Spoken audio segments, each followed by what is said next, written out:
All right, let's dive right into this explainer and take a look at the most devastating conflict humanity has ever seen. Today, we're unpacking a global event that fundamentally reshaped the world we live in. We'll be drawing on our source material to understand not just what happened, but why it happened and how it impacted corners of the globe you might not usually hear about. But we're actually going to start our timeline not at the beginning, but near the very end. Picture this. It's the morning of August 6, 1945, at 8:15 a.m. Normal life in Japan, people going to work, kids heading to school, is suddenly interrupted by something falling from the sky. Within seconds, a massive blast reached a staggering 3,000 to 4,000 degrees Celsius. It literally looked as if the sun itself had landed on the Earth. 3 days later, a second bomb fell. This completely unparalleled level of devastation forced Japan to surrender, marking the horrifying end of the Second World War. But before that final surrender, the human cost was just incomprehensible. 60 to 80 million dead. Let that number sink in for a second. That staggering figure is the total death toll of this war. And what's absolutely crucial to understand here is the concept of total war. You see, historically, civilians were mostly kept out of the direct line of fire. But here, the lines were completely erased. Out of those 60 to 80 million dead, a horrifying 50 million were civilians. Armies systematically targeted homes, hospitals, and public spaces just to break the backbone of enemy nations. It truly became the deadliest conflict in human history. Part 1. The Seeds of Vengeance. So how did the world reach this point of absolute destruction? Well, to understand that, we actually have to look backward to the end of World War I. When that war ended, the victorious Allied countries, especially France, demanded some pretty severe security measures. Because France shared a border with Germany, they wanted to ensure Germany could never, ever attack them again. So, through the Treaty of Versailles in 1919, they stripped Germany of its overseas colonies, its military presence in the Rhineland, and vast amounts of crucial resources, like 75% of its iron and 26% of its coal. On top of that, they pinned the entire war guilt on Germany, demanding a massive £6.6 billion in reparations. As you can imagine, this didn't create peace. It created deep-seated humiliation and a burning desire for revenge among the German people, who heavily blamed their new government for even signing it. And here's where the domino effect really kicks in. To pay those massive debts, the German government did what governments sometimes do. They just started printing more money. But this triggered hyperinflation so absurd that children literally played with bundles of worthless cash in the streets, and people needed wheelbarrows full of money just to buy a single loaf of bread. Now, the U.S. did step in to help stabilize things with the Dawes Plan in 1924, but when the U.S. stock market crashed in 1929, that financial lifeline vanished overnight. By 1932, industrial production in Germany had plummeted, and 6 million people were roaming the streets unemployed, desperately begging for any work at all. Part 2. Rise of the Dictator. This sheer economic desperation set the perfect stage for what came next. Enter a highly charismatic figure who knew exactly how to exploit a broken nation's anger. A man who once just wanted to be an artist used his incredible speaking abilities to manipulate the masses. Hitler capitalized on the Great Depression, promising the German people that he would reverse that humiliating Treaty of Versailles and restore the nation's former glory. And it worked. The public bought into the Nazi propaganda, and by January 1933, he was appointed chancellor. Almost immediately, Hitler passed the Enabling Act, which allowed him to legally dismantle the democracy step by step, eventually granting himself absolute dictatorial power. Once he was in absolute control, Hitler began aggressively taking back territory. He pulled Germany right out of the League of Nations, reclaimed the Rhineland, unified with Austria, and annexed Czechoslovakia. But the real breaking point, that was his move on Poland. On September 1, 1939, Germany staged a fake attack. They actually dressed their own soldiers up in Polish uniforms to make it look like Poland struck first, and then launched a massive invasion. Because France and the UK had a strict alliance with Poland, this completely crossed the line. 2 days later, they declared war on Germany. Part 3. A world in flames. What started in Europe rapidly expanded, dragging nations across the globe into the fight. Much like the First World War, the entire globe split in two. You had the Allied powers on one side and the Axis powers on the other. But here's a really interesting detail. Notice that Italy, which had actually fought alongside the Allies in World War I, switched over to the Axis side here. Why? Well, because after the First War, Italy felt completely ignored by its allies. They didn't get the rewards they felt they deserved, their economy was in ruins, and all that resentment pushed them right into an alliance with Germany. During the early years of the conflict, this Axis military machine seemed totally unstoppable.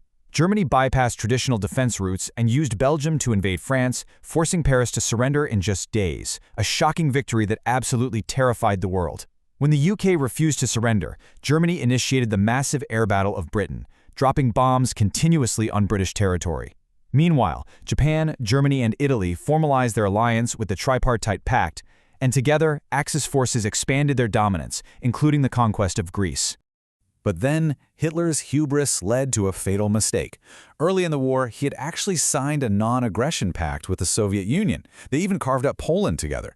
But Hitler's ultimate ambition was always to conquer Eastern Europe. So, blinded by his early successes, he committed a massive error in 1941 known as Operation Barbarossa. He betrayed the pact and invaded the Soviet Union. Initially, German forces made huge territorial gains, but they were utterly unprepared for the brutal, freezing reality of a Soviet winter. The harsh environment decimated the German troops, allowing the Soviet army to fiercely push them all the way back to Berlin. Meanwhile, half a world away, another massive miscalculation happened.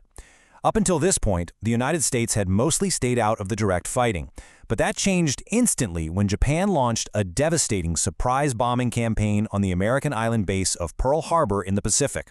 This attack instantly dragged the United States directly into the global conflict, bringing their massive industrial and military might straight into the Allied camp.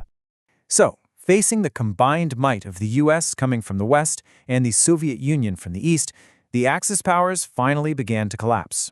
Realizing defeat was imminent, Hitler chose to stay in his bunker in Berlin, where he committed suicide, leading to Germany's official surrender.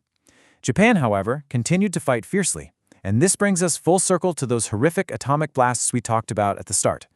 To force a rapid end to the war in the Pacific, the USA dropped atomic bombs on Hiroshima and Nagasaki, unleashing unprecedented horror and leading to Japan's final surrender on September 2, 1945.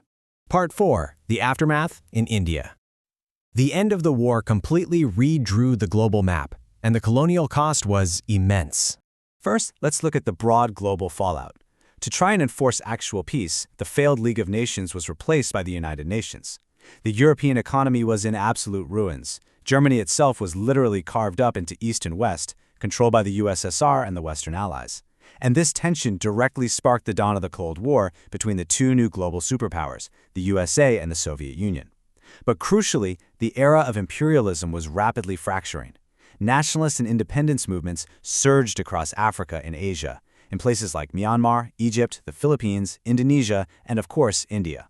Now, to really understand the true global impact of this conflict, our sources point out that we need to look beyond the primary battlefields. Because India was under British rule at the time, it was automatically pulled into the Allied war effort.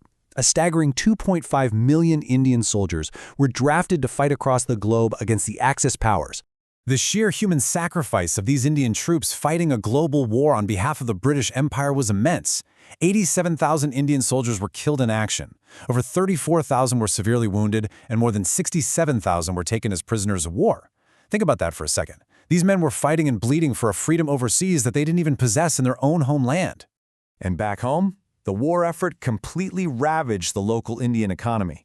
British policies mandated that massive amounts of Indian food and grain be exported out to ensure British soldiers didn't go hungry. Back in places like Bengal, laborers were now being paid in cash rather than grain. But because so much food was being shipped away, domestic grain prices absolutely skyrocketed. This massive inflation meant small farmers and laborers could no longer afford to eat, forcing highly vulnerable populations out onto the streets in sheer desperation. Furthermore, Indian raw materials like jute and cotton were ruthlessly exploited just to fuel the British war machine. This severe economic drain and manufactured food shortage directly contributed to a horrific domestic tragedy, the 1943 Bengal Famine. Approximately 30 lakh, or 3 million civilians, died terrible deaths from starvation and disease. It was a direct consequence of colonial policies that prioritized the global war effort over local, human lives. But this immense suffering, coupled with the sheer devastation of the war, proved to be a breaking point. The momentum of the domestic Quit India movement was surging. Britain emerged from World War II victorious, sure, but they were economically shattered and militarily exhausted. They simply no longer had the strength or the resources to suppress the overwhelming demand for freedom from a population they had relied upon so heavily. This war, we can state, directly paved the way for India finally achieving independence in August 1947. Which brings us to the end of our explainer. We've seen how unresolved anger started the fire, how dictators exploited broken economies, and how a global total war devastated both soldiers and civilians far beyond the actual front lines. So, I want to leave you with this thought to consider.